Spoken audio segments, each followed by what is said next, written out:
Votre invité aujourd'hui dans la grande interview en direct sur Boursorama, c'est Marc Fiorentino. Bonjour Marc. Bonjour David. Qu'on ne présente plus. Si, quand même. Si. Bah ouais.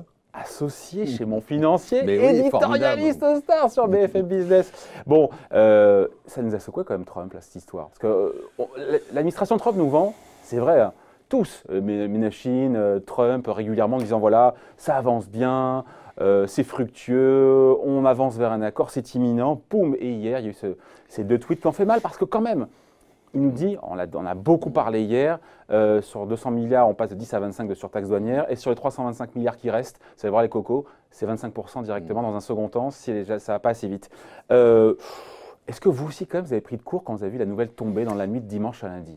Alors, je ne vais pas vous dire que c'était prévisible, mais Trump est un négociateur, c'est ce qu'il aime. C'est son plaisir. Je dirais qu'il a un plaisir à négocier. Il est en période électorale. Il est dans une démarche aujourd'hui où il sent de plus en plus conforté. Conforté par le chiffre de l'économie. C'est quand même pas tombé à n'importe quel moment. C'est tombé après les 3,2% de PIB. Ouais. C'est tombé après les chiffres du chômage les meilleurs depuis 50 ans. Il est en position de force. C'est-à-dire qu'il se dit, et en plus la journée d'hier était fascinante. Regardez, on a perdu quand même 6% sur les bourses chinoises, on n'a quasiment rien perdu sur les bourses américaines, on n'a pas eu un tremblement de terre, on a perdu on n'a même pas perdu 1%. Donc le type se dit, tout me réussit, j'ai toutes les cartes entre les mains, et il ne faut pas oublier qu'il y a deux négociations. Il y a la négociation purement commerciale, celle-là elle est hyper simple. Les Chinois sont d'accord pour acheter un peu plus de matières premières agricoles, dont ils ont besoin d'ailleurs, ils sont malins, donc de l'énergie. Donc il n'y a pas de sujet. Et puis il y a le problème qu'a enfin compris Trump, qui n'avait pas compris au démarrage, de la propriété intellectuelle, de la technologie. Transfert technologie forcé, et ça, ouverture du marché chinois. Voilà, et ça, on sait très bien que ça ne sera jamais résolu. Donc la question, c'est de se dire, est-ce qu'on a besoin... Jusqu'à présent, Trump était dans l'attitude qui consistait à dire... Je sais qu'on n'aura pas un grand deal, mais il vaut mieux un petit deal commercial, j'en ai besoin politiquement. Aujourd'hui, il n'en a plus besoin. C'est-à-dire qu'aujourd'hui, il peut s'attaquer au vrai sujet, qui est le sujet de la technologie. Donc, ce n'est pas du bluff, Marc. C'est-à-dire que je pense pas. Derrière, s'il n'a pas ce qu'il veut, il ira plus loin dans la guerre commerciale. Je pense qu'il veut un accord, parce que, par exemple, dès que Wall Street baisse un peu, il est paniqué. Hein. C'est quand même... il faut s'imaginer, on n'a pas l'habitude, hein. C'est un président américain qui regarde plus souvent le Dow Jones, qui regarde les dépêches de politique étrangère. C'est quelqu'un qui est sur un écran Bloomberg quasiment toute la journée. Donc c'est quelqu'un qui suit le marché. Donc quand il voit le marché décalé, par contre hier, finalement, ça n'a pas été une bonne journée pour lui. Enfin, une bonne journée pour lui, mais pas une bonne journée pour les marchés, dans le sens où ça n'a pas suffisamment baissé pour lui faire peur. Donc ça veut dire qu'il va continuer. Et aujourd'hui, il faut dire les choses telles qu'elles sont. Il est fantaisiste, il est ce qu'on peut imaginer, on peut le critiquer ou pas, mais il a totalement raison. C'est-à-dire que la Chine, excusez-moi l'expression, mais vraiment enfile le reste du monde depuis des années. Donc ils disent que tout force que tout le monde devrait dire sur la Chine, c'est-à-dire il y a un moment où il faut réagir. Et lui, tout le monde a trouvé son compte aussi, parce qu'on a consommé pas cher, pendant très longtemps, on a consommé pas cher. Mais maintenant c'est plus le sujet. C'est-à-dire qu'aujourd'hui, on s'est aperçu que la Chine ne fabriquait pas que des t-shirts, mais qu'ils étaient devenus numéro 1 sur la technologie. Qu'ils ne faisaient pas des vestes pas chères, mais qu'ils étaient devenus numéro 1 en intelligence artificielle. Donc aujourd'hui... Ça, les Américains ne veulent pas. C'est terminé. On est aujourd'hui dans une lutte de leadership. Lui, il lui faut des ennemis. Il a, sur le marché du pétrole et la géopolitique, il a l'Iran. Aujourd'hui, il a la Chine. La question, c'est est-ce qu'il va se contenter d'un accord commercial à minima? Je pense qu'il va le faire parce qu'il est raisonnable et qu'il ne veut pas de crise financière. Mais le lendemain de l'accord commercial, tout le monde il y aura un tweet ravageur sur le fait que la Chine ne respecte pas ses engagements. Vous pouvez en être certain.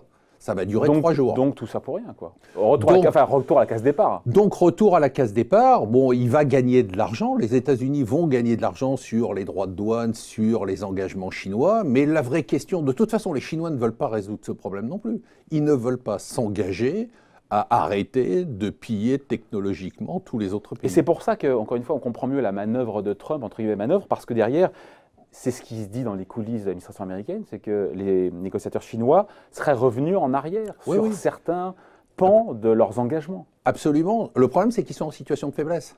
C'est ça qui est fascinant. C'est-à-dire que la force de Trump aujourd'hui... Le momentum, en tout cas, est meilleur pour les Américains, assurément. Le momentum est... Il y a d'un côté une économie qui défie toutes les lois de la gravité, la loi des cycles économiques. C'est-à-dire que nous, on peut aller se rhabiller avec nos cycles classiques économiques. On nous a appris à l'école en même temps. Ouais, il faut tout oublier, il faut jeter tous nos livres. Et puis de l'autre côté, un pays, on ne le dit pas assez, qui est en grande difficulté. La Chine est en grande difficulté. La Chine est en fort ralentissement. On nous sort 2-3 chiffres pour nous dire ça va mieux. Non, ça va pas mieux. Et c'est pour ça qu'on sent bien que Pékin ne cherche pas la confrontation. Ils auraient pu dire, hey, c'est quoi, la délégation, cette semaine, elle ne viendra pas. Ah non, mais ils sont en position de faiblesse. Ils ne veulent pas du tout que les négociations échouent parce qu'ils savent que l'impact sur leur marché et donc sur leur économie, bon, l'avantage, c'est l'avantage des cancres. Les Américains sont nuls en exportation. Donc une guerre commerciale, finalement, ne peut que les arranger. C'est l'avant. Mais c'est ce qu'on dit pour nous aussi. C'est-à-dire que regardez l'Allemagne, regardez nous.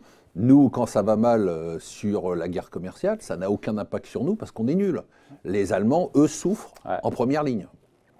Et donc, ils cherchent aussi quelque part à obtenir des concessions du président américain de dernière minute aussi. C'est ça, ils cherchent à pousser les feux et son avantage jusqu'au bout parce qu'il est en position de force. Oui, enfin je pense qu'ils ne cherchent pas à essayer de gratter un peu plus. Je pense qu'il y a un vrai sujet massif sur lequel les Chinois ne veulent pas céder. C'est-à-dire l'ouverture de leur marché et le, entre guillemets, le pillage technologique et le respect de la propriété intellectuelle, ils ne veulent pas céder. En fait, il n'y a pas un bras de fer. C'est qu'il y a... Donc la fin n'est pas écrite. Surtout le commercial, ils sont prêts à tout céder. Parce qu'ils ont des besoins. Oui, aussi, et puis parce que de toute façon, à la limite, c'est même plus le sujet pour eux. Ils sont plus l'exportation pour la Chine, c'est important, mais c'est plus le sujet principal. Par contre, sur le fait de devenir la première puissance technologique mondiale et donc économique, parce que qui tient la technologie tient l'économie, bah, à partir de là, ils ne vont pas céder.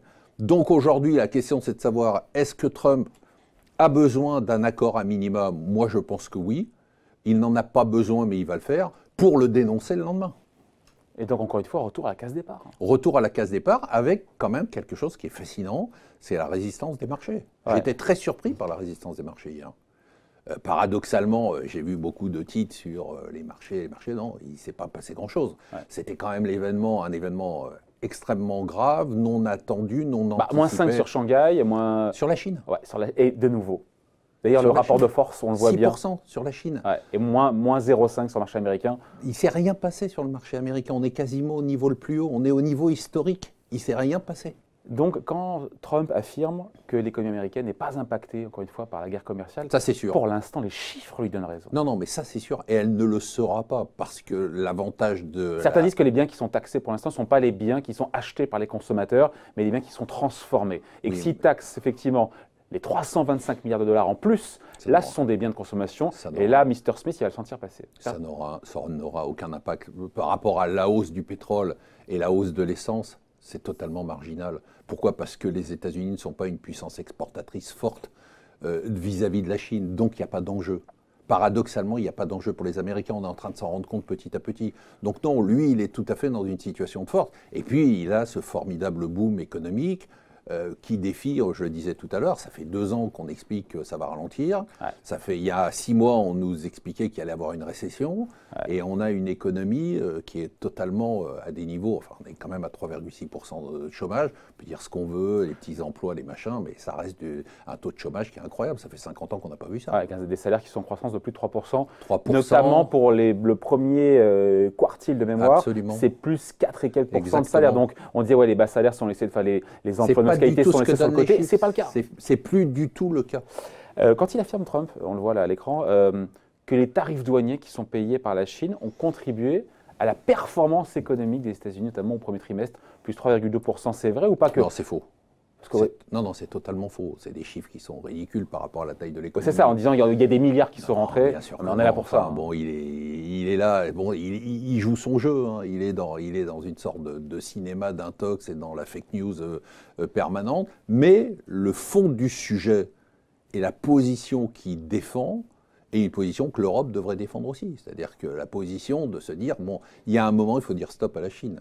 C'est-à-dire qu'il y a un moment, ils ont dit stop.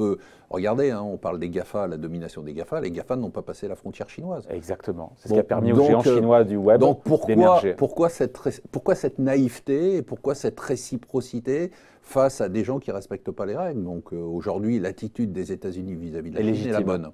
Ouais. Sur le rebond, encore une fois, des places boursières, pour vous, il n'y a rien de cassé, encore une fois, même avec cette possible, encore une fois, reprise des secousses commerciales? Je vais être honnête avec vous, David. Je pense que c'est une des périodes les plus complexes que j'ai connues sur les marchés. Largement, c'est-à-dire que, bon, je ne vais pas faire de parallèle, mais ça me rappelle quand même la fin des années 90. Le problème, c'est avant l'explosion. Mais à quel moment dès la fin des années 90? Exactement, c'est ce que j'allais vous dire. C'est-à-dire, je ne peux pas vous dire aujourd'hui, si on est à décembre 96, quand Alan Greenspan disait il y a une exubérance irrationnelle, et puis 4 ans, ça a duré encore 4 ans, ou si on est au milieu de l'année 99, c'est-à-dire quelques mois après le crack. Pourquoi? Parce qu'on a aujourd'hui quelque chose qui est totalement aberrant, c'est-à-dire qu'on a une inflation des actifs, alors qu'il n'y a pas d'inflation. Il faut dire les choses qui sont ultra simples, de façon ultra simple, pardon. Quand il n'y a pas d'inflation, il ne doit pas y avoir d'inflation des actifs. C'est logique. Seulement le problème, c'est comme il n'y a pas d'inflation, les banques centrales inondent le monde avec de la liquidité à zéro, ce qui fait gonfler la bulle des actifs. Le problème, c'est qu'on peut dire aujourd'hui, voilà, il y a une bulle sur l'immobilier, il y a une bulle sur les actions. Le problème, c'est que tant que les taux continueront à être à ces niveaux-là, cette bulle, elle peut durer 1 mois, mais elle peut durer 1 an, mais elle peut durer 3 ans. Donc aujourd'hui, le Japon prouve que ça peut durer même plus longtemps. Alors bon, oui et non, parce que la bulle... Il y a ses spécificités. Et puis elle a explosé, la bulle au Japon. Et elle a explosé de façon extrêmement violente. On oublie, mais le Nikkei était à 40 000 en décembre 1989. Ouais. Donc, et on a Maître Capello des marchés. Et on n'a jamais retrouvé, c'est l'avantage de la vieillesse, et on n'a jamais retrouvé ces niveaux, bien évidemment. Donc, on est dans une situation qui est totalement inconfortable. C'est-à-dire que vous avez 2 positions. Soit vous vous dites, le momentum, c'est-à-dire on suit la vague, on ne va pas se mettre en face d'une vague qui est aussi puissante.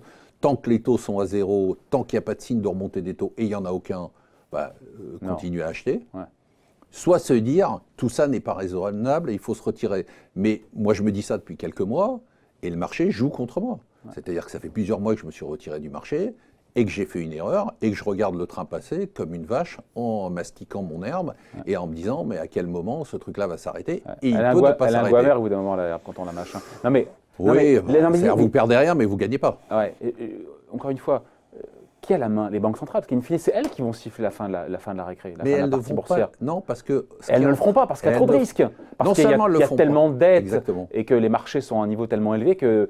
elle marche sur des œufs. Et puis on a une petite musique qui commence à arriver, vous savez, cette moderne monetary theory qui dit, finalement, attendez, pourquoi vous nous emmerdez avec ces 3% de déficit, tous les règles de déficit et la dette?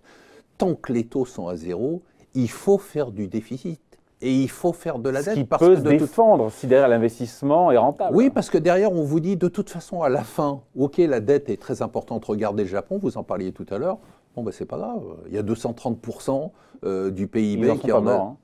Non seulement ils n'en sont pas morts, mais le pays est un pays où la richesse par habitant a continué à progresser. On regarde la richesse du pays. Et comme aussi. Voilà, comme la population diminue, on se dit, le pays est en train de se contracter. Non, il faut regarder la richesse par habitant. Elle progresse. La part du gâteau, comme on dit. Exactement. Donc finalement... je ne devrais pas le dire, ce n'est pas à mon honneur, mais totalement perdu. C'est-à-dire que très perplexe. Moi, je suis un fondamentaliste au sens économique du terme. C'est-à-dire que je crois à la macroéconomie. Sauf que la macroéconomie ne fonctionne pas. Parce qu'il n'y a plus de cycle. Parce qu'il n'y a pas de cycle, parce qu'en fait, il n'y a pas de cycle, il n'y a plus de marché. C'est-à-dire que les banques centrales ont tué les cycles économiques, mais elles ont aussi tué le marché. Ouais. C'est-à-dire que vous voyez bien, les taux d'intérêt, il y a une crise en Italie, les taux d'intérêt ne montent pas.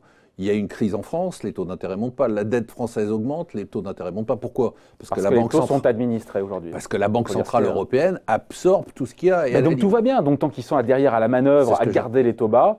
Voilà. Donc il y a 2 écoles. Il y a l'école qui consiste à dire, Marc, arrête de nous emmerder, les taux sont bas, il faut continuer à en profiter.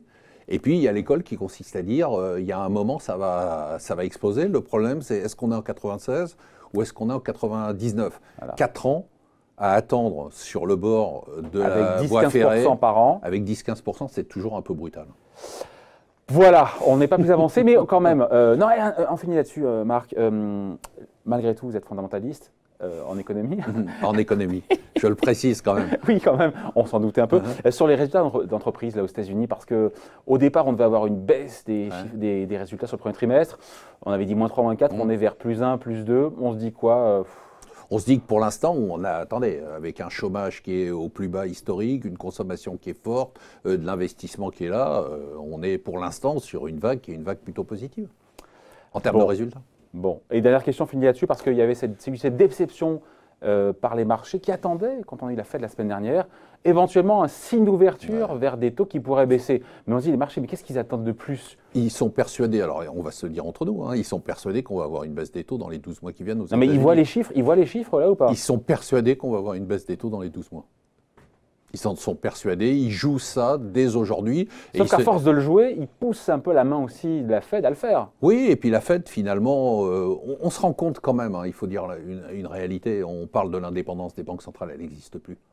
C'est-à-dire qu'aujourd'hui, les banques centrales sont au service des marchés. Market dependent. Elles sont au service des marchés, au service des politiques. La Banque centrale japonaise n'est plus indépendante.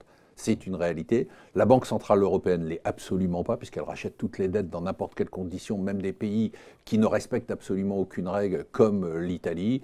Et la Banque centrale américaine a prouvé qu'aujourd'hui, elle était au service du Dow Jones et au service de Trump. Donc c'est fini, quoi. C'est fini, en même temps, tant que ça dure, les marchés peuvent monter. Absolument. Il faut que l'économie suive aussi.